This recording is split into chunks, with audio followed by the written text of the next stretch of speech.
Again, just like that. That is a big shot. Make the fifth six of his innings. একেই বলে চান কপাল।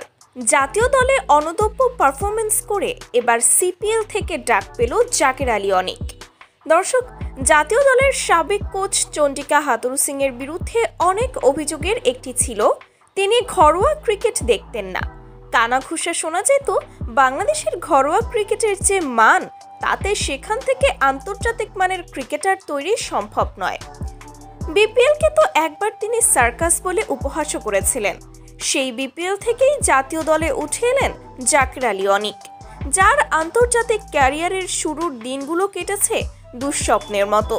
কিন্তু এখন বেশ সফল এই টাইগার ফিনিশার, কেননা গত 2টি সিরিজে খেলেছেন নিজের ক্যারিয়ার সেরা ইনিংস। আর তার এমন পারফরমেন্স দেখে বেশ মুগ্ধ হয়েছেন ক্যারিবীয় প্রিমিয়ার লিগের সফল দল গায়ানা আমাজন। এক বিবৃতিতে জানা যায়, গায়ানা আমাজন যোগাযোগ করেছে জাকের আলীর সাথে। যদি বিসিবি ছাড়পত্র দেয় তাহলে তাকে দলে ফেরাবে।